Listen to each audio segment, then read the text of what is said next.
May 31st, 2009. That night, Rio de Janeiro International Airport. Air France Flight 447 was preparing to take off for Paris. It was one of the world's safest and most modern aircraft, an Airbus A330. On board were 228 people who had no idea that within a few hours they would become part of one of the greatest aviation mysteries in history. At 35,000 feet above the ocean, everything was normal. Then suddenly, the aircraft disappeared from radar. Without any Mayday call, without any emergency signal, a highly advanced machine, along with 228 lives, was lost somewhere in the depths of the Atlantic Ocean.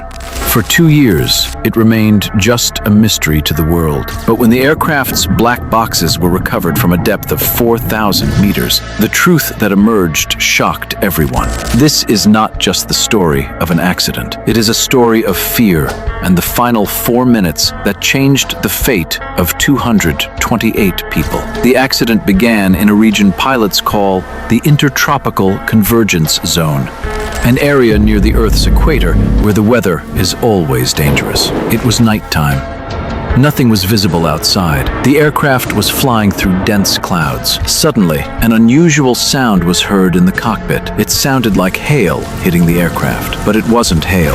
It was tiny ice crystals. These particles began to accumulate in the aircraft's pitot tubes, the sensors that tell pilots the aircraft's speed. The cold air and those ice particles quickly made the sensors ineffective. Now the aircraft's computer no longer knew its speed, and from here, the chain of disaster began. As soon as the computer received incorrect data, it triggered a loud cavalry charge alarm and disengaged the autopilot. The 32-year-old co-pilot, Pierre-Cédric Bonin, took control. At that time, Captain Marc Dubois was not in the cockpit. He was taking his scheduled rest. This sudden situation put the pilots into the startle effect, a kind of mental shock where a person temporarily loses the ability to think clearly. Bonin made a critical mistake. Instead of lowering the aircraft's nose or keeping it level, he pulled the control stick toward himself, causing the nose to pitch upward. The aircraft was at 35,000 feet, where the air is very thin. As the nose went up,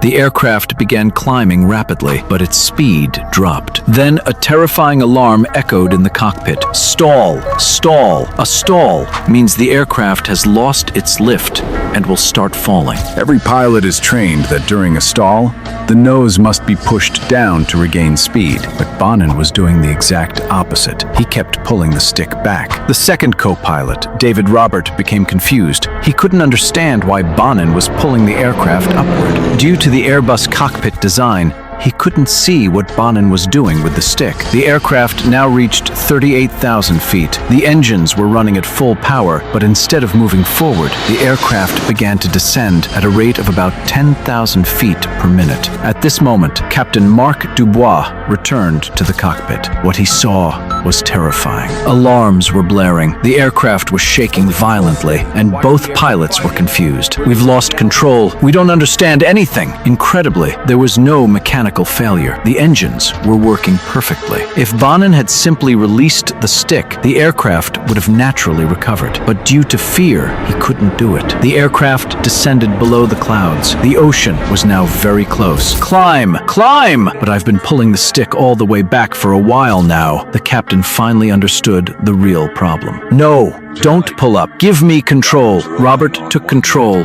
and pushed the nose down. The aircraft's speed began to increase. A glimmer of hope appeared, but they were now only 2,000 feet above the ocean, too low to recover. Sink rate. Pull up! In panic, Bonin took control again and pulled the stick back. This was the final mistake. The aircraft headed straight toward the ocean. Damn it, we're going to crash. This can't be happening. Just 1.4 seconds later, the recording stopped. Air France Flight 447 crashed into the Atlantic Ocean. All 228 people on board died instantly. 2 years later, The investigation delivered a bitter lesson. We have become so dependent on machines that when they fail, we forget our basic skills. Today, aviation training has changed significantly. Pilots are now taught how to think when computers fail. But for the families of those 228 people, this tragedy remains forever. This incident reminds us, no matter how advanced technology becomes, control over life ultimately remains in human hands. Because that night, it wasn't just a plane that fell, confidence fell with it.